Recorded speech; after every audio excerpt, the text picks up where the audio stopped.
En primer lugar, agradecer vuestra presencia en este acto. La conferencia que hoy vamos a realizar, en el programa primero era la sexta y última, pero como sabéis, por razones ajenas a nuestra voluntad, la conferencia del 22 del pasado mes de marzo fue suspendida. La hemos recuperado y se celebrará el próximo miércoles, día 10 de mayo.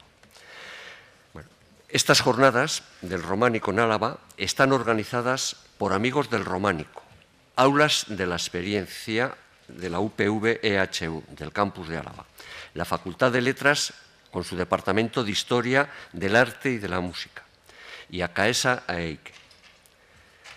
De Amigos del Románico, la persona que tenía que estar aquí esta tarde no ha podido llegar porque está en otra actividad también relacionada con el románico, y me han encomendado pues que en nombre de ellos os agradezca la presencia vuestra, que están muy interesados en seguir manteniendo este tipo de comunicaciones y de conferencias.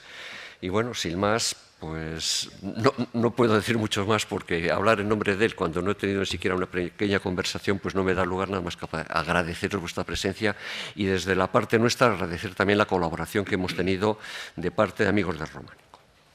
Como sabéis, bajo el lema general de estas jornadas, imágenes, símbolos y alegorías, la conferencia de hoy va a tratar sobre visiones románicas del más allá, que será impartida por el doctor en Historia del Arte, don José Javier López de Ocariz Alzola.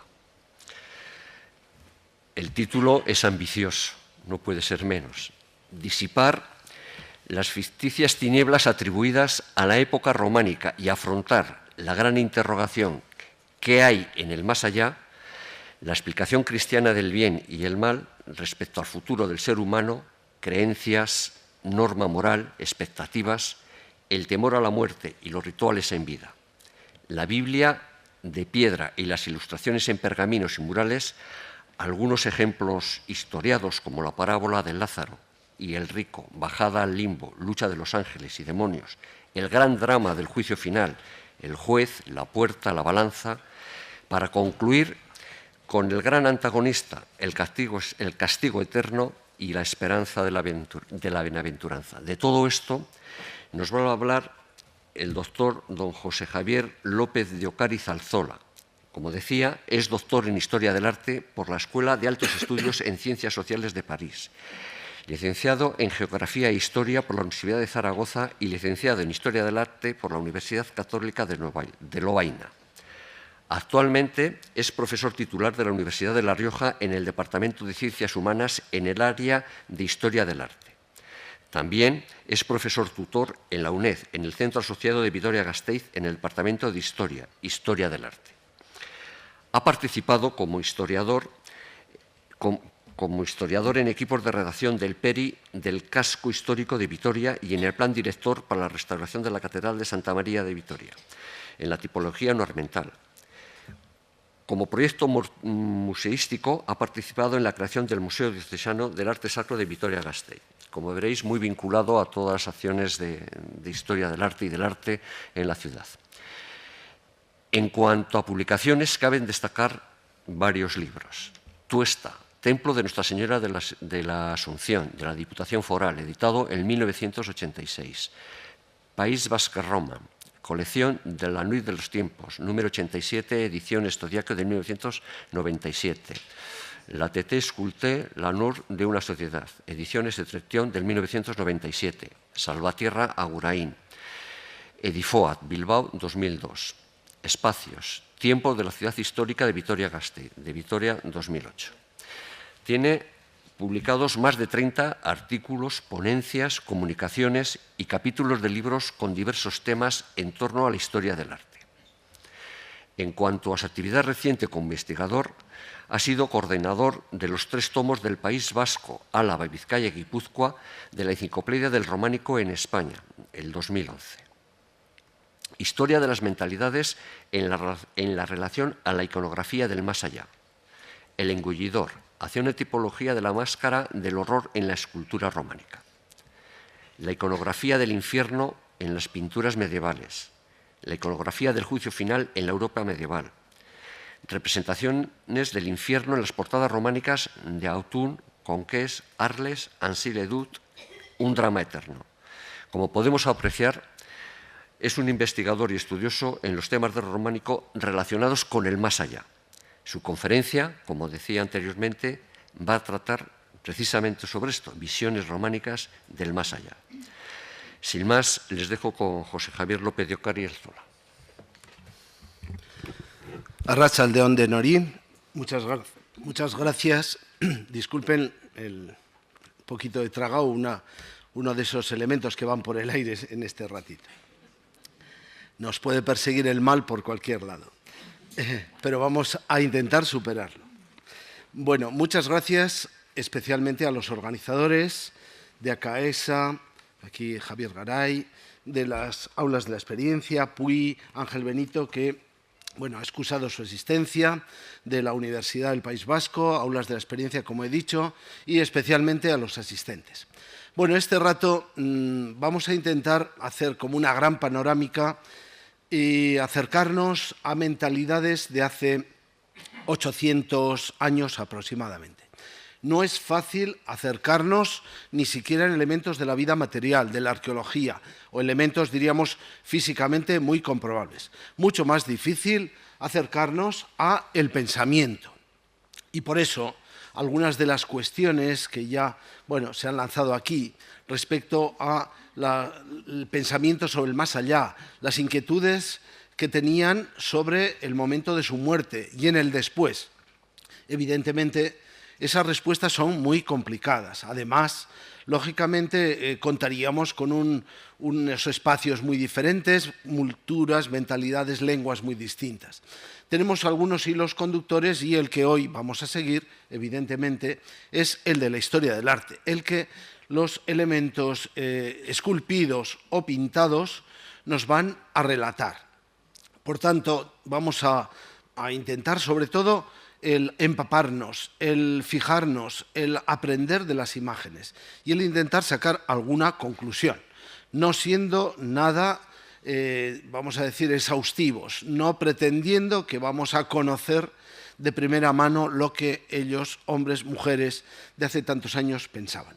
Mi primera intención, cuando me pidieron un esquema y casi de rebote, fue reivindicar. Y creo que amigos del románico y todos los que estén aquí, probablemente los que están aquí, probablemente tienen esa sensación de que el románico gusta mucho, es atractivo, pero durante algún tiempo, o por algunos, ha estado, en cierto modo, menospreciado. Yo recuerdo una vez que me hicieron una entrevista y después en el periódico, en uno de los epígrafes, aparecía la era de las tinieblas y me supo muy mal. No por mí, sino porque el románico no se lo merece. A mi entender, en la época del románico, evidentemente, es una época con dificultades graves en la economía, en la sociedad, incluso con guerras, con crueldades y con personalidades bastante deplorables, pero no nos pongamos como ejemplo nosotros. Por tanto, evidentemente estaban suplicando en las iglesias y pidiendo que Dios les librase de peste, fame et velo, de la peste, de la hambre y de la guerra. Pero, evidentemente, muchos de esos males son constantes. Por tanto, reivindiquemos, y yo me atrevo a decir una palabrita muy breve, el que la época del románico puede ser, y consideramos, una época luminosa, creativa, prometedora. Alguna vez me ha gustado llamarle la adolescencia de Europa, unida por una corriente, esa Europa unida por una corriente cultural y artística, aunque con toques de ingenuidad, toques de espontaneidad, pero con un sentido, y el arte nos lo manifiesta, y por eso se hace atractivo. Por tanto, voy a reivindicar ese carácter no oscuro, ese carácter luminoso. Aunque, vamos a decir, hoy parece que el tema nos va a llevar precisamente al lado terrible, a la apariencia del diablo, de los monstruos devoradores, engullidores, al terrible castigo que a una facción, a una parte de la humanidad, según las presentan los textos y según las amenazas de algunos predicadores y teólogos, podían ocurrir. Entonces, nuestro recorrido va a ser, al final, que hablen las imágenes, que reconozcamos que podemos encontrarles un lado negativo, un lado positivo. Historiadores como Le Goff, Duby han presentado una imagen positiva de esa Edad Media y especialmente también de la época románica. Por tanto, la gran interrogación, visiones románicas del más allá, y ese más allá va a seguir en interrogación. Hoy no vamos a resolver, supongo, los grandes problemas. Todavía seguimos haciéndonos la pregunta, y han pasado 800 años. La ciencia, la técnica, el desarrollo, y seguimos preguntándonos qué hay. No hay nada, hay algo, o cómo es ese más allá. Pero yo por eso, de manera modesta, espero que las imágenes, mejor que yo, nos vayan presentando situaciones, personajes, casos particulares, ejemplos, parábolas. Evidentemente, detrás va a estar una información básica, el relato de, especialmente la Biblia, el Génesis, pasado por el filtro de algunos teólogos. Evidentemente, si hemos hablado un momento de que la época medieval pudo ser una época oscura, diríamos que esa alta Edad Media, antes del románico, pudo estar más dominada por la mentalidad de los monjes, algunos monjes, digamos, con unos planteamientos muy negativos respecto al cuerpo, respecto al mundo, respecto a la carne y la mujer, evidentemente. La época románica, con l'École de Chartres y otros grupos de teólogos, parece que da un salto de visión más positiva, de visión más abierta, de reconocimiento del mundo como un elemento activo. Y vamos a empezar ya con las imágenes que vamos a ir presentando. Bueno, me encanta el hacer la primera alusión de este mundo de la Edad Media a una mujer extraordinaria, Hildegarda de Bingen, que supongo que muchos han oído hablar de ella, incluso una película no hace mucho tiempo. Esta mujer alemana, abadesa, con una iniciativa extraordinaria, en una manera nueva de llevar un grupo de mujeres que querían llegar a la perfección, pero llegar a la perfección a través de la música, a través del canto, a través de la poesía, a través del conocimiento de las plantas, la medicina natural y unos elementos absolutamente novedosos, incluso chocando, luchando y peleando con instituciones eclesiásticas. Bueno, de ella no vamos a hablar, pero quiero presentarla y en la parte baja, en la parte inferior, podríamos recordar, aquí con el señalo con la flecha, donde aparece en una de esas visiones, en una de esas recreaciones, libros Civias, otra serie de libros, incluso de carácter científico, que nos presentan una visión nueva, una visión muy novedosa de esta mujer, que en realidad pertenece perfectamente a la etapa románica en su vida, muere creo que en 1179, siglo XII, aunque esta imagen es un poquito posterior. El hombre microcosmos. No vamos a hacer toda una especulación sobre el tema, creo que es muy conocido, microcosmos respecto al macrocosmos, y esta imagen creo que es muy significativa respecto a la figura de Dios Padre, el Dios Padre que no se queda alejado en el mundo en esta visión, sino que se encarna, y ese mundo creado es como una especie de corporeidad de esa divinidad, casi una visión un poquito panteísta, podía apuntar, en esta visión de una recreación de una figura humana que engloba el universo, continuando o en progresión hacia abajo de la figura divina. Y en ese entorno, incluso con pies, con esa forma humana y cabeza, engloba elementos, diríamos, tipo cósmico, los cielos, los astros, el mar, los animales, las plantas, y en el centro, el hombre. En el centro, de manera, bueno, hombre y mujer suponemos, pero vamos, aquí identificado por este ser humano. Esta figura nos dice mucho, nos dice que el hombre está unido al cosmos y está, diríamos, supeditado al ser divino, pero al mismo tiempo el hombre no tiene esa visión individualista que nosotros tenemos. Está integrado en la familia, está integrado dentro de un grupo social, cultural, etcétera, y está inmerso en el mundo. Y creo que esta primera visión nos conviene tener en cuenta para el comienzo. Bueno, esa gran interrogación, pongo unas imágenes un poco alusivas a sin tratar más que de sugerir. Desde la infancia, los hombres del más allá, perdón, los hombres románicos, perdón, con el más allá, los hombres de este mundo están inmersos dentro de un grupo familiar, dentro de un grupo cultural, dentro de un grupo religioso y, evidentemente, dentro de esos círculos surgen las preguntas. Lo primero por el más acá, porque hay que resolver los problemas de la vida, de enfermedad, de trabajo, de comer y de sobrevivir. Pero, lógicamente, está ahí. ¿Qué pasa después de la muerte? ¿Qué hay en ese mundo que imaginamos que está rodeándonos, contemplándonos e incluso controlándonos? Bueno, las imágenes románicas son a veces muy frías, otras muy sugerentes, pero en muchos casos en nuestras iglesias las imágenes son también bastante atemorizadoras. Hay siempre, en muchos casos, una cierta amenaza. Hay monstruos que aparecen con figuras en su interior. Y no podemos rápidamente dar soluciones y decir, ¿es el demonio? ¿No es el demonio? Evidentemente nos inquietan estas preguntas y quizá nos están sugiriendo el hombre que se siente englobado dentro de una realidad que no controla, que no domina y que tiene muchas amenazas, muchos riesgos en lo humano y después de la muerte.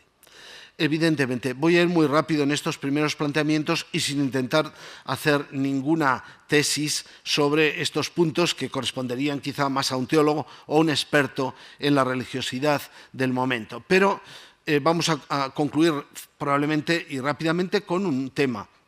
Respecto a los temas del bien y el mal, la gente analfabeta, la gente sencilla, al final tenía que recurrir a que la opinión autorizada de los clérigos podía ser su guía. Va a haber clérigos. También luego surgirán otros que no lleven la doctrina oficial y el catarismo y esos grupos que luego son considerados herejes, en un momento dado, sobre todo ya en el siglo XIII, van a empezar a inquietar. Pero todavía en la época románica hay una relativa concordancia y el clero tiene más o menos prestigio, pero al final su palabra es la que sigue. De cualquiera de estas imágenes puedo responder del lugar, pero bueno, en algunas haré alusión.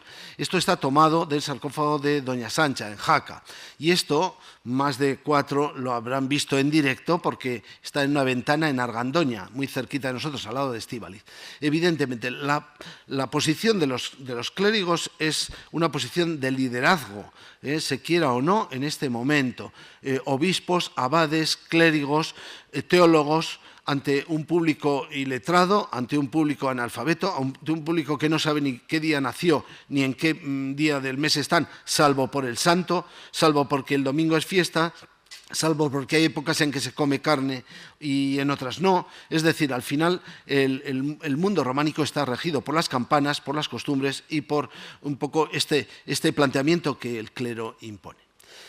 Tendremos que recurrir para todo esto a los textos bíblicos y vamos a empezar con un texto que es capital para entender, por un lado, un poco cómo se ve, y desde los grandes teólogos habría que citar a San Agustín, y luego incluso la interpretación dura de Lutero de esta carga, de este pecado original que lastra a la humanidad y que incluso aunque uno desde su nacimiento, sin haber hecho nada malo, ya puede estar en peligro. Y esto está ejemplarizado en el Génesis capítulo 3, siglo VII, con la caída, el desnudo vergonzante y el castigo. De eso enseguida vamos a ver imágenes. La evocación de Leviatán en Isaías o en Job, que nos hablan de ese terrible monstruo marino o terrestre que puede ser una amenaza, que en algún caso aparece incluso como una especie de contrario a Dios, de alguien que quiere hacerle un poco la contra, como en el caso de Job, al que Dios, bueno, al demonio permite que a Job le haga tantas maldades, a ver, poniéndolo a prueba. Pero es casi como el Satán, tantos nombres que podíamos citar, es el adversario, en algún momento se plantea como una especie del polo negativo, en una visión maniquea. En relación incluso a Leviatán hay alusiones en Job, en varios capítulos, a que ese leviatán, que no solo es un monstruo, una cabeza monstruosa, tiene a veces carácter de una caldera humeante. Y cito una frase: de sus narices sale humo, como un caldero que hierve junto al fuego. Lo veremos esto representado en las visiones infernales. Por un lado, la boca de leviatán, como un dragón, que al final es puerta del infierno, y dentro del infierno a veces una caldera, o las llamas, o el humo, o los que se queman. Me resulta muy curioso este grupo de imágenes que representan en 4 flashes, en una especie de ménsulas, el pecado original. Está tomado de Notre Dame de Artois, en Francia, y tenemos el árbol del bien y del mal. Recordemos que en el capítulo 2 del Génesis se habla del árbol del bien y del mal, que creo que es el del fruto que luego pone a prueba a Adán y a Eva, y del árbol de la vida, que tiene otro sentido. El árbol del bien y del mal. Vemos la serpiente tentadora.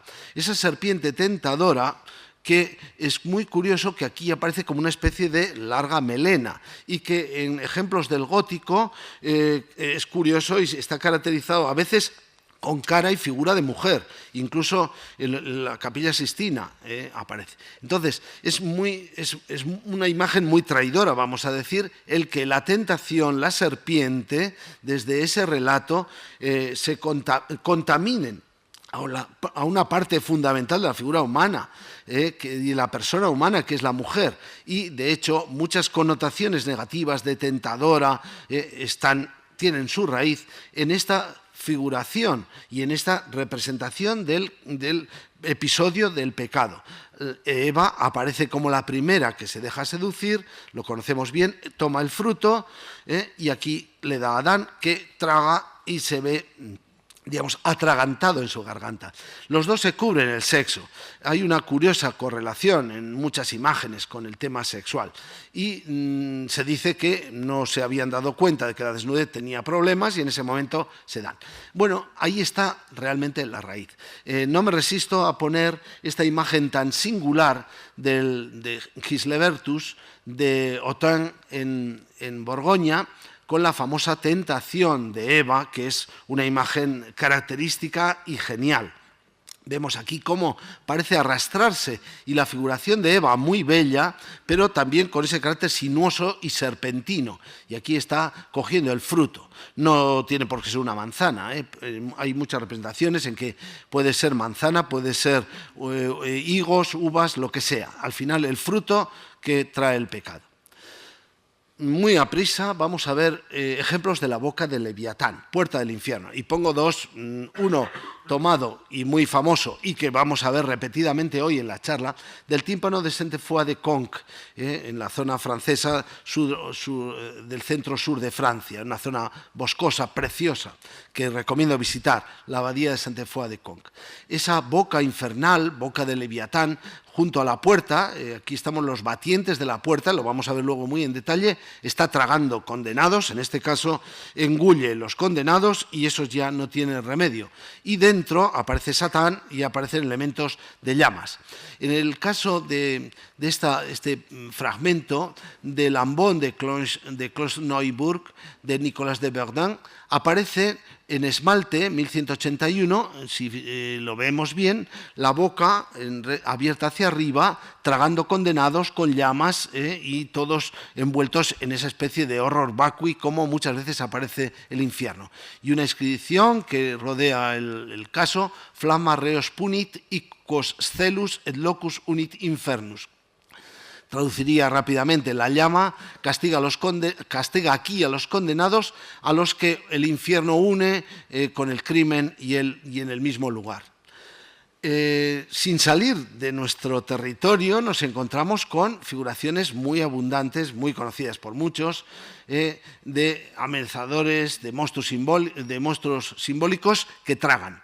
En este caso, en Santa María de Tobera, falta una de las piernas, pero parece que estaba tragando a alguien, quedan 2 piernas, esa especie de serpiente monstruosa con escamas. Y en este caso en Oreitia, si no recuerdo mal, en uno de los canecillos, un graciosísimo, pero también que asusta, un ogro que está tragando. Y todo esto nos esforzamos por encontrarle explicación, pero evidentemente no es nada tranquilizador. demonios devoradores, y podíamos poner ejemplos varios, de Chauvigny en Francia, de elementos incluso tan característicos del románico, una cabeza, una boca y dos cuerpos con alas, los elementos voladores que tragan y despedazan figuras. Pueden ser niños, pero pensamos que pueden ser almas, o estas figuras de los que atacan y muerden, o este caso que lo tenemos aquí en el Museo de Arte Sacro y procedente de Santa María Arzanegui, en Ilarduya, Belcebú pone aquí, y es evidente algo terrible. En algún momento los teólogos o la presentación que muchas de estas imágenes hacen podían bombardear las mentes de la gente medieval con una frase que a veces se repetía en latín, ubique demon, el diablo por todas partes, esa cara terrible del gran antagonista que asusta y que en el gótico todavía con más capacidad y mayor expresión en muchas miniaturas va a aparecer de una manera fuerte. Bueno, contrapesando esta visión negativa, y volveremos sobre ello, el Apocalipsis que plantea el gran combate final nos muestra en muchas ocasiones, esto está tomado en Notre Dame de Nevers, de un relieve que está en el Museo del Louvre, a San Miguel derrotando al dragón infernal. Dragón, demonio, evidentemente las caracterizaciones del mal extremo. San Miguel de Estella, en la portada occidental, lo podemos visitar y ciertamente es magnífico este friso en dos partes.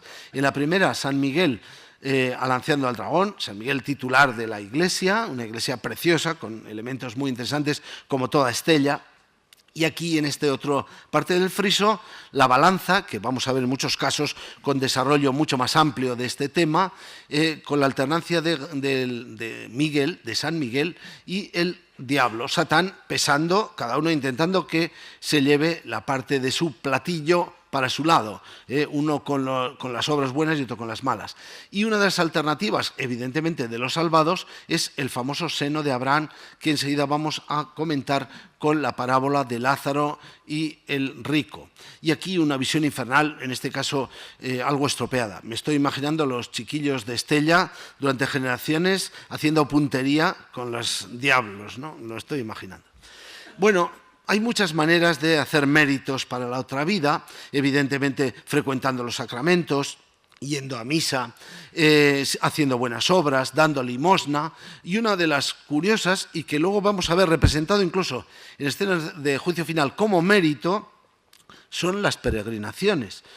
Y de hecho, pues bueno, no es tampoco tan abundante como quisiéramos, pero un elemento como la concha o los peregrinos sí que aparecen. Aquí vemos un par de ejemplos que ciertamente nos muestran, a veces, bueno, esto es los peregrinos hacia Maús, es simplemente la caracterización de peregrinos, pero se nos presenta como un elemento de mérito y de expiación de pecados, de esos pecados que podían ser un peso, evidentemente, en vida y después de la vida.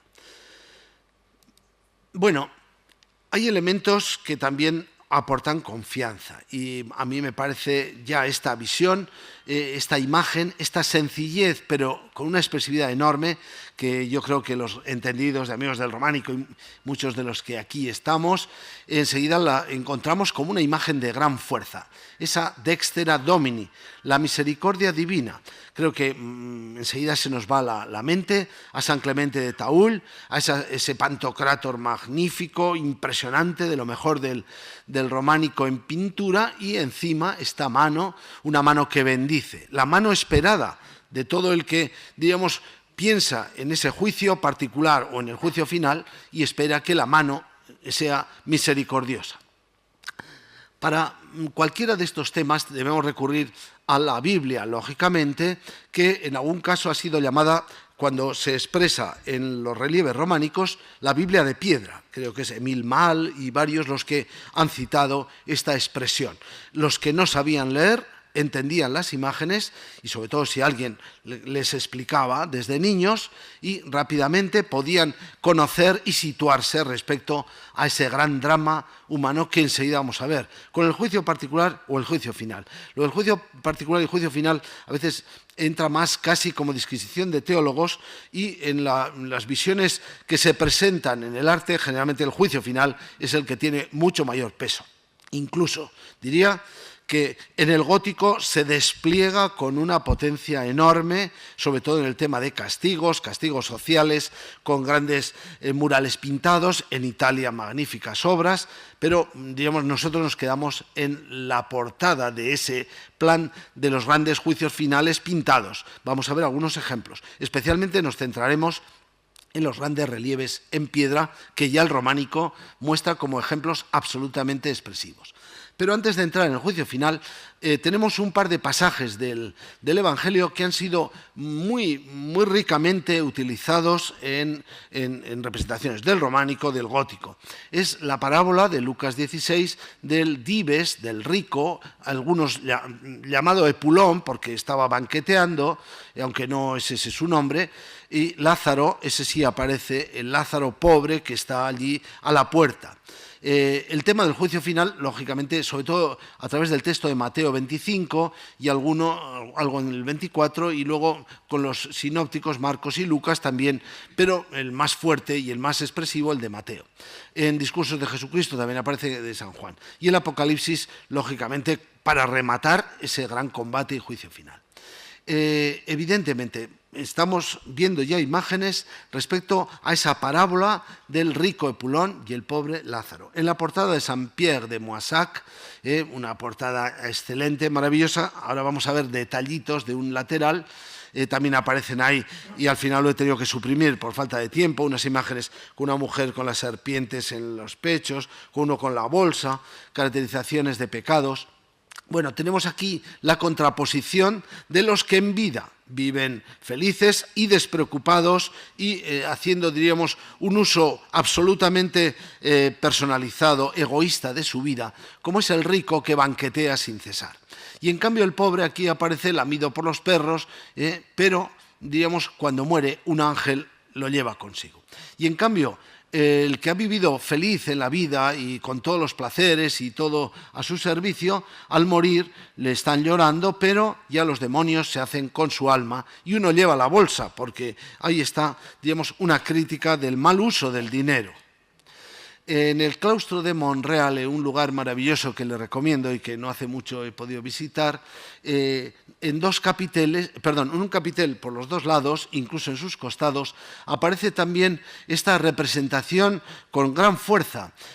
Aquí aparece un criado, los perros y el pobre Lázaro que está ahí de pie como asustado. Muere y, diríamos, su muerte es acogida por la Iglesia, representado por un obispo, el libro de la vida abierto con sus buenas obras.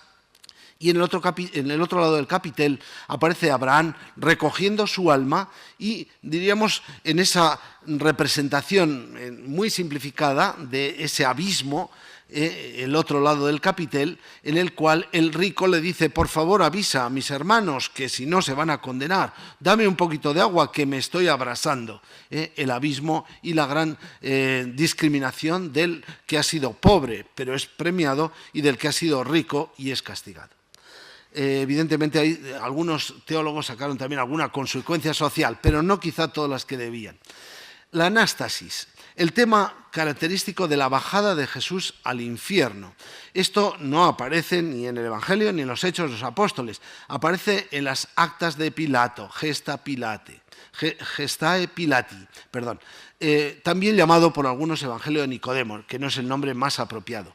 Tenemos aquí el ejemplo de Artaiz. El Artaiz, que está todo muy sencillito, la figura de Jesucristo, la cruz y diríamos, atravesando la calavera, la muerte. Y esta sería la boca, la gueule, como dicen muchos estudiosos en Francia, la gran boca del infierno, de la cual saca a Adán y Eva, los llamados protoplastas, los primeros padres, que en definitiva habían caído. Es como una especie de redención anticipada incluso de los que habían caído y con ellos todos los que estaban esperando la salvación. El ejemplo que tenemos en el pórtico de Armentia es espectacular y creo que de vez en cuando conviene que lo veamos. Jesucristo resucitado, aunque está un poquito dañado, y está arrastrando consigo de la amenaza infernal a Adán y Eva, que se apunta porque, bueno, lo tiene muy cerca, esta boca infernal que está tragando a uno y otros 6 elementos absolutamente terroríficos. Es una de las representaciones infernales, pero curiosamente aquí el artista no estaba representando el infierno, estaba representando lo que llamamos el limbo, una especie de antesala del infierno, aunque en él los artistas románicos a veces no hacían distinción. Y ciertamente cuando representan la bajada al limbo o la anástasis, que significa resurrección, están poniendo Jesucristo frente a Satán, la salvación frente al infierno. Bueno, el caso de Armentia, con esa cara como una especie de pulpo de fuego, con cuernos que le salen de las orejas o serpientes, llamas. Esto probablemente significaría, quizá a mi entender, en alguna cosa que escribí, el infierno, y este sería Satán. Pero bueno, es complicado el ponerles nombre y apellido a cada personaje. Y aquí en una representación iconográficamente muy expresiva, aparece Jesucristo resucitado, clavando la lanza sobre el diablo negro, y aquí la boca que se abre, y curiosamente de nuevo parece una boca infernal, Adán y Eva que salen. Nos encaminamos al gran drama del juicio final. Bueno, el gran drama del juicio final podíamos plantearlo en varios actos, como los dramas de teatro, de ópera, etc. Evidentemente, no es una tragedia, es un drama. Es un drama en el que unos van a salir bien, otros van a salir mal, y en definitiva se corre la emoción, está presente de a ver cómo va a terminar y qué pasos se van a dar. El primero, en esas representaciones que tienen base bíblica, lógicamente, es el advenimiento del divino juez, que típicamente acompañado de bienaventurados, ángeles, las arma Christi o signos de la pasión. Elementos aquí un poco terribles, esto es Boileau y Dordogne. En Francia hay ejemplos magníficos, este tímpano es genial. Y la figura de Jesucristo con los brazos abiertos mostrando las llagas. Aquí da impresión de que no solo abre las llagas, parece que abraza. Otros, en cambio, van a mostrar una gran discriminación. Esta cara absolutamente imperturbable del juez con su autoridad, que aparece, lo reconocemos fácilmente, en el tímpano de Conch, de Sainte-Foy de Conch, una excelentísima imagen, impresionante, además conserva restos de policromía. Yendo un poquito a prisa, nos encontramos con que en algunas miniaturas del Salterio de Reina Ingeborg, hacia 1200, nos muestra, digamos, esa visión del juez, nos muestra las llagas, y en este caso dos ángeles, acompañándole con las arma Christi, la cruz, la corona, los clavos y la lanza, y empieza la resurrección, los ángeles trompeteros. Esos ángeles trompeteros nos encontramos aquí, en Chalon, en Champagne, nos encontramos en una pila bautismal. Aquí está el ángel tocando la trompeta y ellos resucitando, hasta en una pila bautismal. O este ejemplo mucho más próximo y conocido de Santa María del Real en Sangüesa. En las trompetas ahí se agolpan los que están resucitando, y luego la balanza, y unos hacia el bien y otros a las famosas bocas y calderas. Me estaba recordando todo esto, aunque sé que ando muy mal de tiempo, unos versos de Berceo, pero si hay tiempo se los cuento después. Acto tercero, juicio y peso de las almas en la balanza. Este ejemplo lo vamos a ver mucho, y ciertamente es con una expresividad enorme el cara a cara de San Miguel y el diablo. Está roto los elementos del fiel de la balanza, pero vemos cómo va pesando más el lado positivo y se va a salvar el que está debajo, que estaba a punto de caer hacia el mal. El juez que sentencia, tímpano de Santa Fe de Conch, en un lado bendice y en el otro condena. Esa es la alternativa, al final, tal como se plantea. En múltiples imágenes, Miguel y el diablo, y hemos visto en San Miguel de Estella, aquí en el tímpano de Autun, Maestro Gislebertus, que veremos luego en amplio repertorio de imágenes. Y Saint-Trope de Saint, también ángel demonio. Podemos ir al Pórtico de la Gloria del Maestro Mateo, ya en un románico muy adelantado, pasando casi al gótico. Una figura divina que nos muestra dos rótulos, el libro del bien, el libro del mal, donde se supone que están todas las obras de cada uno. El ángel, digamos, recupera a los salvados y los va a llevar a la bienaventuranza, y el demonio, ya incluso aterrorizando con sus dientes o colgándolos del cuello, o incluso algún demonio arrancando la lengua, o con diversos ejemplos de tortura. Hay enormes programas del juicio final y he tenido que saltarme varios, uno de ellos en Sant'Angelo Informis, toda la pared oeste de la iglesia por el interior, con una enorme representación del juez Pantocrátor, los bienaventurados, el juicio y en un lado los condenados en imágenes muy potentes. El mosaico, Santa María de Torcello, en una isla en el Golfo de Venecia. Alguna figuración parece del siglo XI, esto del XII y el Calvario del XIII, pero bueno. Vemos cómo es curioso que esta representación abunda la figura de Jesucristo, el gran personaje crucificado en el descenso al limbo y aquí como juez, con los apóstoles como jueces acompañantes, con el trono vacío, con el peso de las almas y con esta zona donde aparecen unos ángeles echando a los condenados ya al dominio de Satán con el anticristo y aquí en una especie de recintos cuadriculados por, diríamos, con penas distintas por delitos distintos en un infierno muy geometrizado los condenados, en esta parte inferior. Santa María de Taúl, simplemente una visión rápida, aparece también no solo la imagen de la Virgen preciosa en el ábside, sino el peso de las almas, los condenados en el infierno. Pero vamos a los grandes programas esculpidos y simplemente evocar algunas de estas cosas. El juicio final de San Lázaro de Autun. Pensemos que San Lázaro es, digamos, el santo que trae un recuerdo y una vivencia del mundo del Evangelio, porque es Lázaro el que Jesús resucitó, cuyas reliquias en la tradición francesa fueron llevados aquí, como Santa Magdalena a Vézelay. Es decir, personajes bíblicos que se supone que fueron llevados. Y por tanto, San Lázaro resucitado, qué mejor para representar un juicio final. Es muy potente la figura del juez y nos encontramos con que la balanza y entre los que aparecen en el dintel, que son los resucitados, quis libertus hoc fecit. El escultor se ha querido representar quizá con alusión a los que resucitan, pero van a ir hacia el lado bueno. En cambio, otros son arrebatados hacia el mal con delitos como la bolsa, las serpientes, que están indicando su talante. En un artículo que escribí hice el recuento de figuraciones y prácticamente están, puedo dar el dato. Resulta que en Autun 64 figuras son positivas y 32 negativas, exactamente el doble de figuración positiva. Hay, por tanto, una carga positiva. Si nos vamos a Conques, también lo he estudiado, y curiosamente casi están empatadas las figuraciones positivas y negativas, 61 positivas, 66 negativas, porque aquí ocupa un lugar fundamental las zonas infernales. Es muy conocido, tampoco voy a insistir mucho más, la gran representación de Cristo que discrimina, bendecidos a un lado, la Virgen, San Pedro, peregrinos, santos, abades, el cielo representado como la iglesia triunfante, como la Jerusalén celestial y en cambio los recintos terribles del demonio, que en realidad son muy impactantes. Es el caso más espectacular dentro del románico.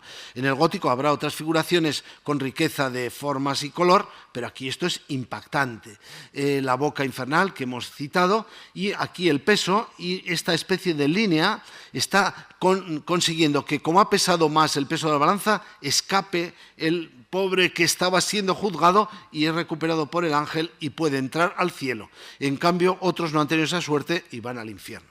El dominio infernal con Satán, que es el que preside, pero en un mundo de llamas, de tormentos, hasta las serpientes le muerden a él.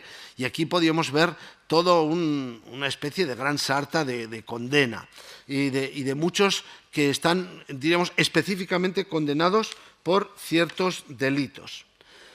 Los grupos sociales, el avaro con la bolsa, el suicida al que muerde uno en la cabeza, el soberbio.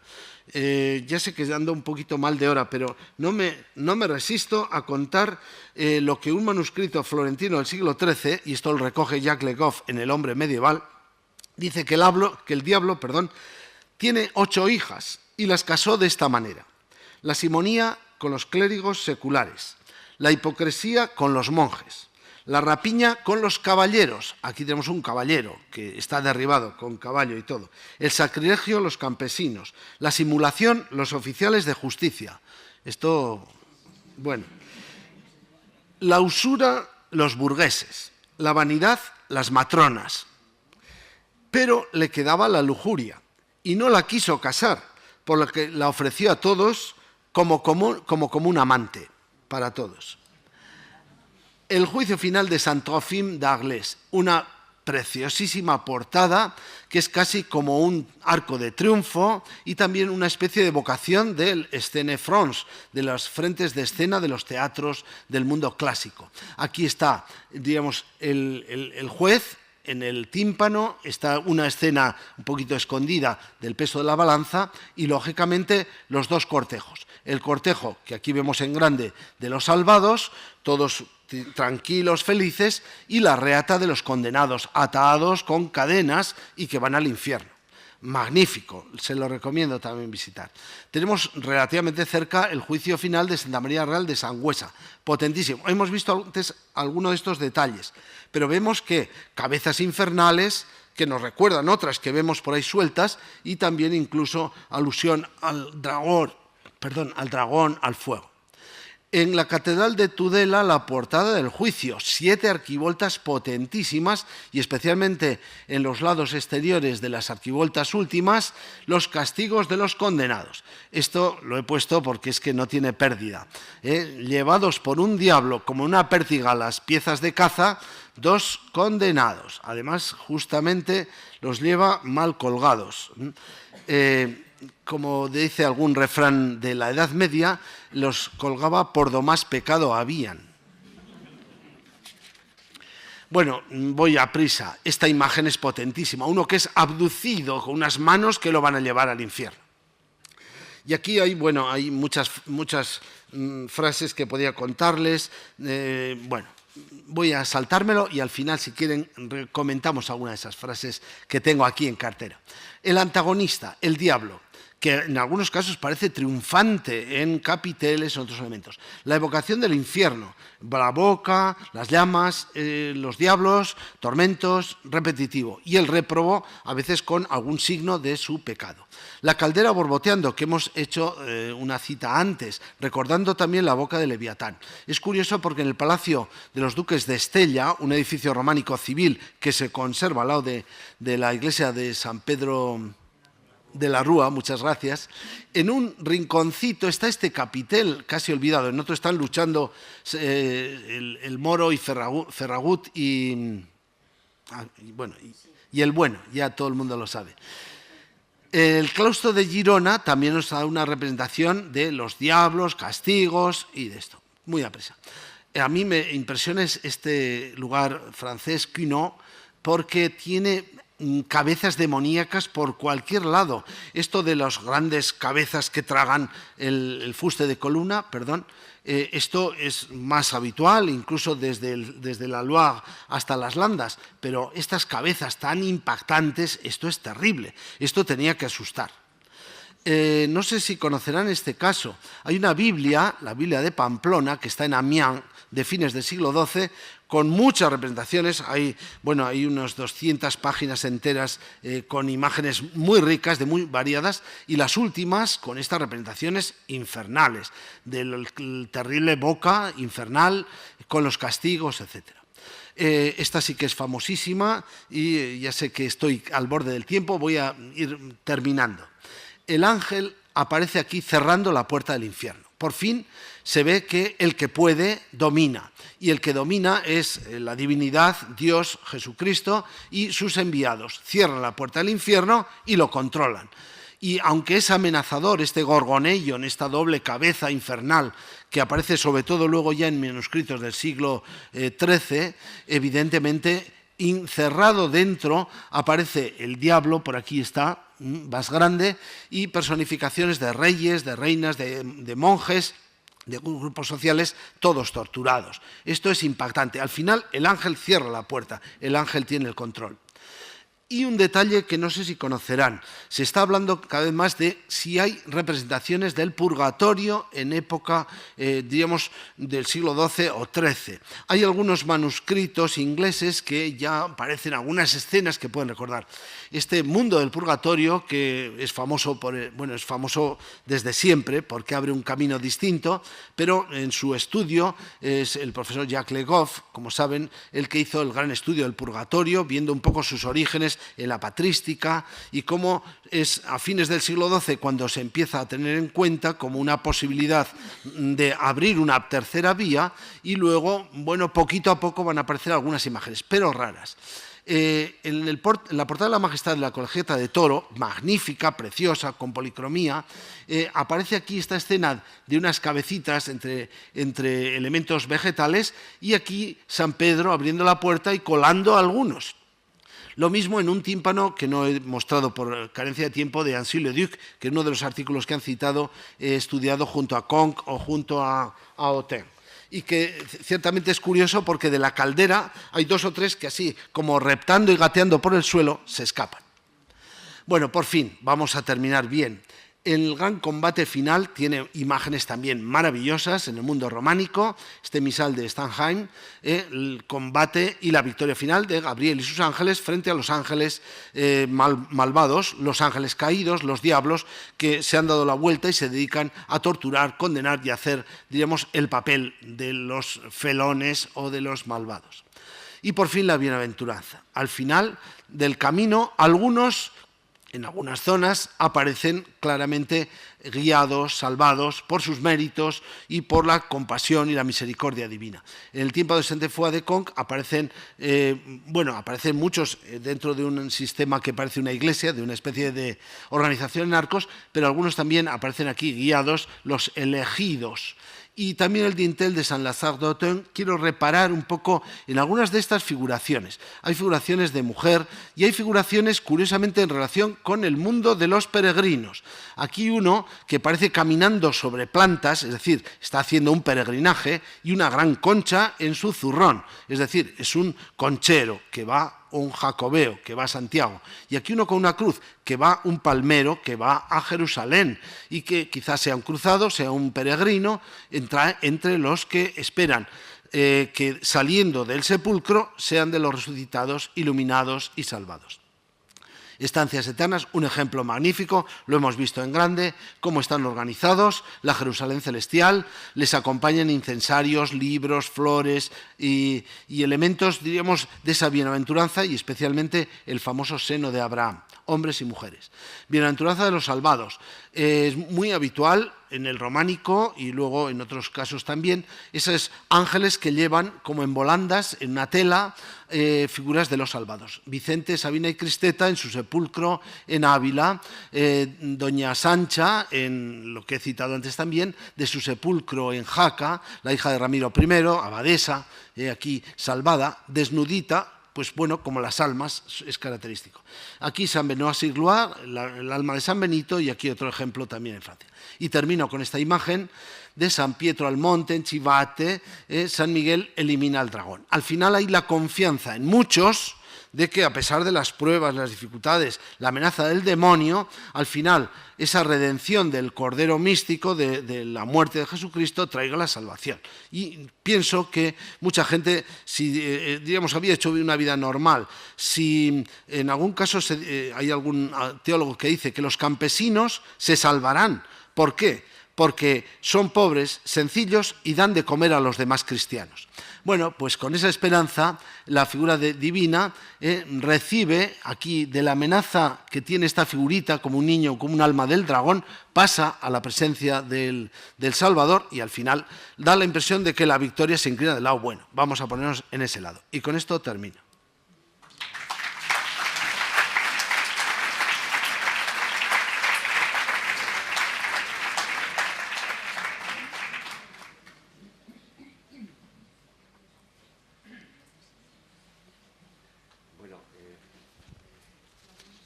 ¿No se oye? Sí. Bueno, la exposición que nos ha hecho José Javier Pues ha sido magnífica y, como él ha dicho, ha corrido más que lo que estaba previsto. Tenía unos minutos más, pero bueno. Si alguno quiere hacer alguna pregunta, hacer alguna cuestión a los temas a los cuales ha estado exponiendo, pues ahora es el momento. Él contestará todas las preguntas que se le hagan al respecto. ¿No se anima nadie? Parece que no vas a tener oposición. Bueno, pues cuenta un poco intervengo yo. A ver, es que a mí me encanta Gonzalo de Berceo. Y además, en su escrito Los signos del juicio final, es curiosísimo cómo nos cuenta, y creo que es un verso muy conocido, a muchos les sonará y me alegro de que se pueda recordar, cuando presenta el momento de esa intervención de los ángeles que tocan la trompeta y van a salir de los sepulcros. Simplemente unos versos pequeños. El día postremero, como dice el profeta, el ángel pregonero sonará la corneta. Oírlo han los muertos, Quisque en su capseta. Correrá al judicio, Quisque con su maleta. Le sonaba, quizá, ¿no? Diremos, ¿qué llevaban en la maleta? Se supone que cada uno llevaba las obras que había ido acumulando. Bueno, y también, mientras se va animando a alguien, les cuento otro texto, muy breve también, de Gonzalo de Berceo, que está en los milagros de Nuestra Señora, respecto al milagro de Teófilo, tan conocido y tan representado. Y está hablando Teófilo. Madre, dijo Teófilo, de Dios nuestro Señor, por ti me viene esto, bien so en sabidor. Quitas de mal judicio un alma pecador, que yazría en infierno con Judas el traidor. Por tanto, espera salvarse gracias a la Madre de Dios, a la Virgen María. Y ese tema, que no he podido citar, porque más es del gótico que del románico, la gran participación y la gran confianza, las cantigas de Santa María, los milagros de Nuestra Señora, en que la Virgen va a actuar como intercesora y, diríamos, va a sacar a muchos del gran apuro. Igual que se cuenta en milagros concretos que salva de los apuros en vida, pues también se supone que va a ser la gran intercesora para la muerte. Y por eso tantas iglesias dedicadas a Nuestra Señora en el 12, pero sobre todo en el 13, catedrales a montones, Notre Dame por todos los lados, que evidentemente suponen esa, diríamos, cuarta vía, porque hemos hablado de la tercera vía del purgatorio, pero la cuarta vía es la Virgen María, que quiere salvar a sus hijos. Y ahora a ver si se anima alguien. Sí. Un segundo. Perdón, ya se ha Gonzalo Berceo. Una cosa que me gusta y mucho de San Millán, la vida de San Millán, cuando les va a Cantabria, al lado de Logroño, sí, y les dice que o se arrepienten o serán condenados, y entonces aparecen yo no me acuerdo qué rey va a matar a casi todos porque han sido malos. Un rey godo. Carlomagno,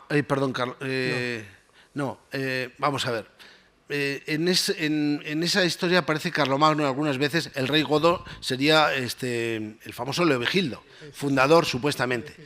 Pero en algunas representaciones también aparece Carlomagno haciendo incluso una peregrinación a Santiago, pasando por Roncesvalles. Es decir, que, a ver, no quiero decir que Carlomagno fuera de peregrino a Santiago de Compostela, sería una barbaridad. Quería decir que algunos interpretaron que en su paso a Roncesvalles tuvo la intención de haber ido. Ahí me quedo. ¿Cuál es la influencia que tuvo en la iconografía de lo que dice Ramón Llull acerca del viaje nocturno de Mahoma?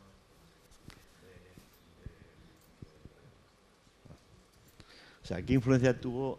Ramón Llull cuenta que en el viaje nocturno de Mahoma, sí, de Jerusalén a la Meca, sí, representa muy bien los sufrimientos del infierno y tal, y pide que el mundo cristiano represente eso como el infierno o algo ya. así. Él, por lo menos, Ramón Llull lo escribe, sí, porque sabe árabe y se ha leído los libros de Mahoma y tal, y cuenta eso. Y trató de convertir a los, Sí. a los, vamos a decir, a los musulmanes del norte de África. Bueno, ahí hay varias cosas. Lo primero, evidentemente, no he citado, se me desbordaría del tiempo, todas esas visiones del más allá, la visión de Nugdal, de Churchill, etcétera, la visión Pauli, que están preparando, digamos, aparte de los textos evangélicos, hoy en una visión tan rápida no me da tiempo, cómo se cuenta los viajes al más allá. Y luego, un poco en el momento culmen de la Edad Media, el Dante con su famosa visión en el paso del infierno, purgatorio y el cielo. Pero todo eso nos lleva ya a casi a otra temática. Ramon Llull es fundamental para un buen conocimiento de la Edad Media. Y evidentemente, claro, Mahoma va a ser un elemento de referencia, es el adversario también, y el adversario que se quisiera que recapacite y que en lo parte buena que puede tener con lo religioso pueda ser recuperado. Pero era complicadísimo y muy difícil. Respecto al mismo Ramon Llull, es muy conocido, que he citado el tema de peregrinación, sus famosas peregrinaciones. La peregrinación a Santiago, ese sí que la hace, la peregrinación a Santa María de Rocamadour, que aparece incluso en unas miniaturas preciosas, y él mismo, como tiene una visión de la cruz y del crucificado que le lleva a cambiar de vida. Es decir, es un converso, como tantos otros, que viviendo una vida, diríamos, en que le despreocupaba del todo el más allá, le interesaban muchos asuntos, pero vivía pues muy bien porque era aristocrático, y de repente se interesa por los temas digamos, de las ciencias, por el tema de la historia, por el tema de la religión, y ahí entra profundamente y hace esas grandes peregrinaciones y, entre otras cosas, bueno, hace referencia a Mahoma. ¿Qué problema tenemos? Claro, los cristianos inventaron, no sé, en el siglo IX-X el purgatorio, pero el mundo, digamos, ortodoxo, el mundo judío y el mundo islámico solo creen en el juicio final. Para unirse con otras religiones, los católicos, con los ortodoxos, por ejemplo, habrá que quitar el purgatorio, ¿qué? Porque ellos creen en el juicio de Josafat, el valle de Josafat.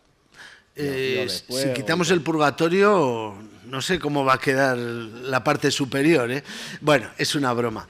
El purgatorio se presentó como, diríamos, una salida, un escape, porque había una tendencia a plantear con mucha dureza lo de salvarse. Hay un teólogo, ahora lo tengo por ahí apuntado, que, bueno, unas barbaridades, diciendo que de cada 100.000 se salvaría uno. Y algunos teólogos y predicadores asustaban realmente a la gente. Y ciertamente la idea, por ejemplo, de morir fuera diríamos, de alguien que diera la bendición, el tema no estaba claro de pecados veniales o mortales, todo el mundo sabía que algo había hecho mal, el miedo era terrible. Por tanto, diríamos, salvo 3 o 4 que pensarían que podían tener limpia exactamente toda su carrera, vamos a decir, el currículum limpio, muchos diciendo, y a mí a ver si me cae y caigo del otro lado. El purgatorio plantea, por un lado, la posibilidad de redimir penas de las que no se han arreglado del todo en vida, y abre un camino que es el famoso camino del sufragio por las almas de los difuntos. Con lo cual, evidentemente, lo has entendido muy rápido, la Iglesia se benefició extraordinariamente porque la gente de uno que había muerto en malas condiciones, que era rico, dan dinero, hay aniversarios, cada uno, digamos, se asegura la vida eterna suya y de sus familiares con donaciones en y después de la muerte. Incluso aparecen leyendas de los revenants, de los que vuelven en vida pidiendo oraciones, pidiendo limosnas, pidiendo misas. Claro, ahí se abre una fuente, por un lado, de una vía de salida y por otro lado una fuente de ingresos, de misas y de mayor desarrollo del culto que beneficia lógicamente al clero. Cuentan que los monjes de Cluny, cuando recibieron tanto dinero, se inventó la venta de tierras, que antes, o sea, como no podían mantener, no sé si de o vivir, y entonces se crea el primer comercio, digamos, de las tierras, que antes se heredaban o con los esclavos o los siervos de la rueda, y en ese momento, para desembarazarse de todas las riquezas que no podían mantener, las vendían. Bueno, vamos, no sé si compartiría eso, pero lo que sí hay es muchas donaciones de terrenos, de bienes, especialmente en muerte, digamos, para asegurarse, bueno, pues a ver si con esto tapo los baches, los agujeros, y a ver si me ponen en el buen sitio, porque la verdad la apuesta era importante, ¿eh? Muy bien. Bien. ¿Hay alguna cuestión más? ¿Alguien quiere preguntar algo más? Es el momento ahora, ¿eh? Bueno, si no os animáis, recordaros lo que os he comentado antes, ¿eh? La última conferencia será el próximo día 10, y la impartirá el profesor Juan José Usuabiaga. Y bueno, en principio, daros las gracias. Bueno, va a hablar un poco el representante Desde la Asociación Amigos del Románico queríamos hacerle un regalo. Es una representación de nuestro logotipo, que es el tímpano con el crismón trinitario de la Catedral Románica de Jaca. Pues muchas gracias. Muy orgulloso. Listo.